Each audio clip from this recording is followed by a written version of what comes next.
Assalamualaikum warahmatullahi wabarakatuh. Waalaikumsalam warahmatullahi wabarakatuh. Bismillahirrahmanirrahim.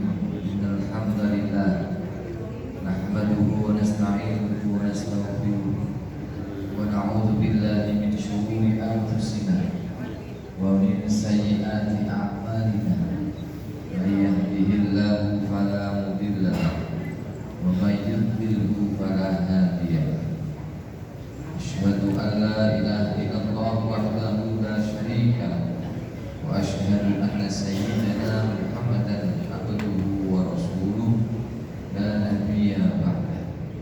Allahumma shalli wa sallim wa barik wa tarham wa tahannan ala habibina wa syafi'ina wa qurrati a'yunina sayyidina wa maulana Muhammadin wa ala alihi wa ashabihi wa man tabi'ahum. Qala rabbi shrah li sadri wa yassir li amri wahlul 'uqdatam min lisani yafqahu qawli. Rabbana iftah bainana wa baina qaumina bil haqqi wa anta khairul fatihin. Al-Fatihah.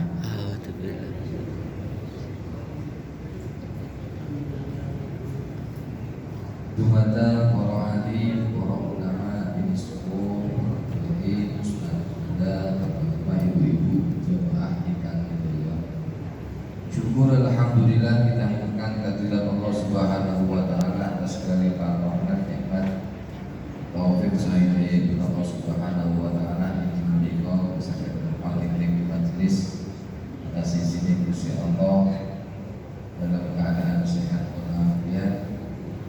Ibu-ibu mawon napa kita ibadah yang sampai kita lakukan kami kepada Allah Subhanahu wa taala. Allahumma shalli ala sayyidina Muhammad. Masuk pelajaran ke hadis 752. Qala al-mu'allif rahimahullah ta'ala wa nafa'ana bihi wa bi 'ulumihi ila ghairihi. Bismillahirrahmanirrahim. Wa an ibni Umar radhiyallahu anhu qala qala Rasulullah sallallahu alaihi wasallam ad-dulmu dulumatun yaumal qiyamah. Rawahu Bukhari wa Muslim.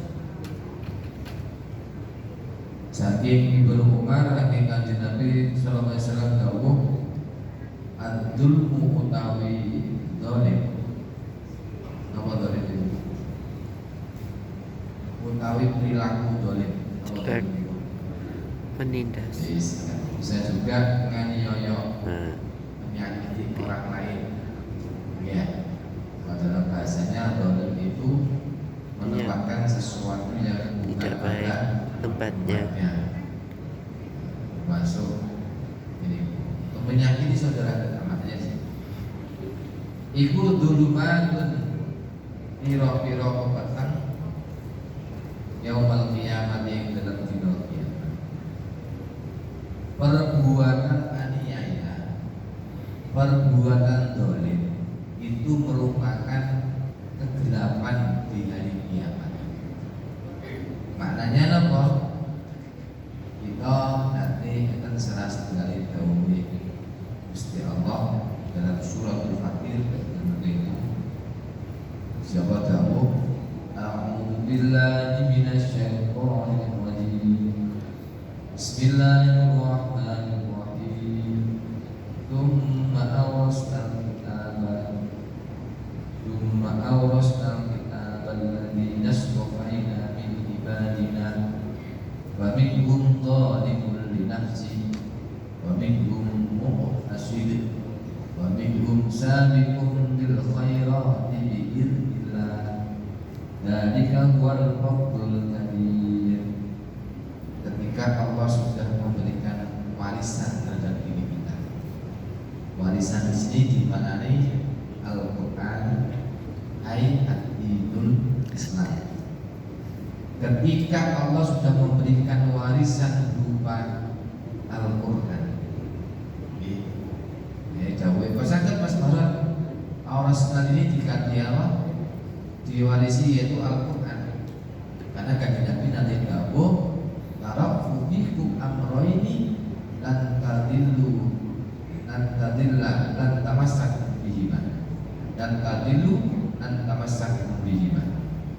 Aku tinggalkan kepada kalian dua perkara. Tinggal itu berarti nama warisan. Ya. Aku tinggalkan kepada kalian dua warisan, yaitu kalau kalian itu mau berpegang teguh terhadap hal ini, maka tidak akan tersesat, yaitu sunnatullah wa sunnat Rasulillah, Al-Quran dan As-Sunnah, yaitu hadis kanjeng Nabi dan Al-Quran. Jadi kita ini nanti ketika Allah sudah memberikan warisan terhadap kita, itu berupa kitab, yang mana kitab itu kemudian dimasukkan ke dalam hati kita, ya, diberikan pemahaman terhadap diri kita. Setelah kita baca Quran, setelah kita mempelajari Al-Quran, paham sudah, maka sikap manusia itu ada 3 macam. Sakbadane mari ngaji, sakbadane iman, kenal iman dan Islam. Orang itu ada 3 macam sikap. Yang pertama zalimul linafsi, yaitu orang yang zalim terhadap dirinya sendiri. Apa nih Bu? Zalim terhadap dirinya sendiri itu adalah menyakiti dirinya sendiri atau menjerumuskan dirinya sendiri. Contoh, kalau kita kemarin sudah berpuasa Yaumul Arafah, dasi lek wis wong iku dalam poso Yaumul Arafah, dasi poso setahun kepegat di sepuro, setahun kali disebut. Hani. Nah, kalau sudah seperti itu, atau kalau orang itu kemudian pernah berangkat haji, jadi orang berangkat haji, kemudian ketika hajinya diterima, maka seluruh dosa-dosanya ini diampuni oleh Allah Subhanahu wa Ta'ala. Ya. Sikap yang dilakukan kira-kira lek nantun di sepuro, itu kita ini kembali melakukan hal dosa, ataukah kita tambah lagi ibadah? Ya sih. Kalau kembali kita ini bikin dosa, bikin salah, maka kita menjerumuskan diri kita. Itu yang dinamakan zalimul linafsi. Habis diampuni oleh Allah atau disepuro kali Gusti Allah, hatinya bersih seperti bayi yang baru lahir, ternyata digawe nglarang adine tangga. Tukaran maneh. Ilok-ilokan maneh. Bontok-bontokan maneh. Kalau hal seperti itu, maka apa? Maka berarti kita kan melakukan dosa lagi. Ini namanya zalimul linafsi. Wis disepuro kok nglakoni dosa maneh. Ini namanya zalim terhadap dirinya sendiri. Atau kalau ada Ramadan 10 hari terakhir, ada satu jaminan saking Gusti Allah. Ini Bu, itkum minanna, bebas dari siksa api neraka. Ramadan sih durung jangkep tinggalno. Ngandung poso 30 dino. Langsung benjing itu salat Id. Ya, tetap mari salat Idul Fitri tukaran kalau tonggo ini. Sabar, pilih ngempon sakulan. Atau sabar ini kalian tukaran. Saya bisa yo gak apa-apa berarti. Hal seperti itu, padahal kita sudah diampuni oleh Allah selama perbuatan dosa lagi, maka itu namanya zalimul linafsi. Ya. Dan perbuatan zalim ini itu akan menjadi permasalahan tersendiri di dalam di hari akhirat. Akan menjadi sandungan bagi diri kita. Akan menjadi sandungan apapun. Apapun ini, kalau boleh kita maknai lebih luas lagi, zalim ini, perbuatan zalim ini bukan hanya menyakiti kepada orang lain saja, termasuk diri kita sendiri, punya dititip sama Allah banyak duit, duitnya ditasurkan ke tempat yang tidak diridai oleh Allah. Ya, jadi duit-duit yang pakai dan telah digawe karunia. Ya, itu namanya kan membelanjakan bukan pada tempatnya itu. Kalau sampai seperti itu, nanti di akhirat nanti diri kita akan dihisab oleh Allah. Ya, akan dihisab oleh Allah. Maka saat itu harus bersiap. Kan ad-dulmu dulumatun yaumal qiyamah. Sikap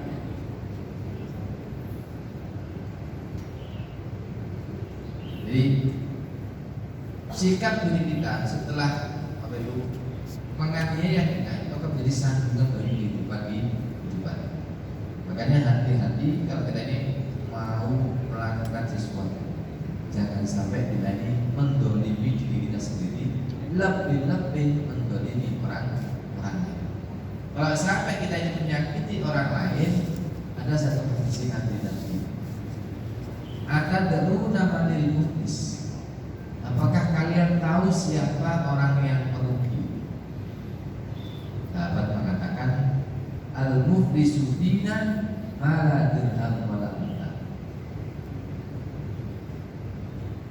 Orang yang merugi kan di Nabi di dunia itu adalah orang yang apa tidak punya jabatan, tidak punya harta, dan tidak punya perhiasan. Oleh punya melarang. Ini termasuk wong sing tetapi kan tadi kemudian melanjutkan al-muflisu fina ala dirham wala mata. Al-muflisu fina min ummati ya'ina yaumal qiyamati bis shalah wa shiyam wa zakat wa haji wa umrah. Walakin qad syatama hada wa daraba hada wa akala mala hada wa syafaqat aman. Orang yang rugi di antara umat Nabi, beliau bertanya, siapakah yang tahu siapakah orang yang rugi itu? Sahabat mengatakan itu adalah pemimpin kami. Kira-kira ya, apa? Kita ini apa? Mendapati sesuatu itu yang tidak cocok, kira-kira mau diterima dengan baik ataukah lagi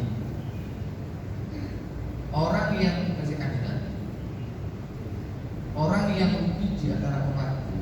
Apakah kalian tahu siapa orang yang rugi dalam hitungan amal? Itu orang yang tidak punya harta, tidak punya jabatan. Kemudian Nabi mengatakan al-muflisu min ummati ya'tina yaumal qiyamah bis-shalah wa shiyam wa zakah wa haji wa umrah.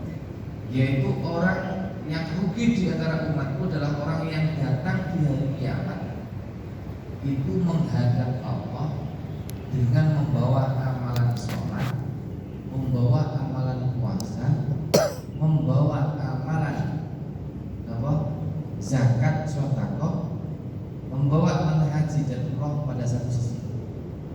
Tapi di sisi yang lain, waqad syatama hada. Sisi yang lain senengane misui koncone. Wa daraba hada, suka memukul saudaranya. Wa akala mala hada, suka memakan barang yang bukan haknya. Bahkan wa syafaqa dama hada, bahkan tak segan-segan untuk mengalirkan darah. Maka ketika orang di satu sisi, orang yang merugi itu adalah orang yang satu sisi dia rajin ibadah, rajin ibadah kepada Allah, tapi di sisi yang lain orang ini juga tidak mau menjaga hubungannya dengan makhluk bisa. Ada orang mau masuk surga, ketika masuk surga langsung mau kemana? Dan tok. Waalaikumsalam, salah, nggak bisa mau masuk surga. Mereka ribuan, siapa sampai? Saya Pak. Mau kemana? Kok pede masuk surga? Ini pahala sholat saya. Delok sholatnya, selesai sholatnya 5 waktu nggak pernah bolong. Awal waktu, sholat sunnah juga. Silakan. Ketika mau masuk surga, ada tetangga sebelah kiri panggil-panggil, ya Allah, siapa mau masuk surga? Bulan bin bulan, Bahron. Tuh, kok bisa ya Allah Bahron masuk surga? Iya, karena dia apa? Rajin sholat. Oh, kalau sholatnya jempol Gusti.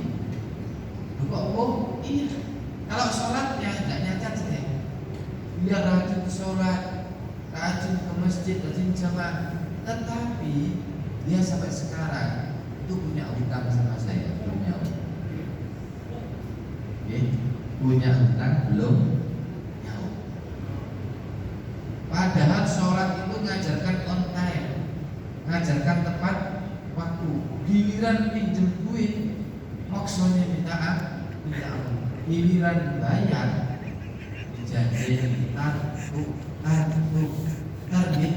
sugi, target.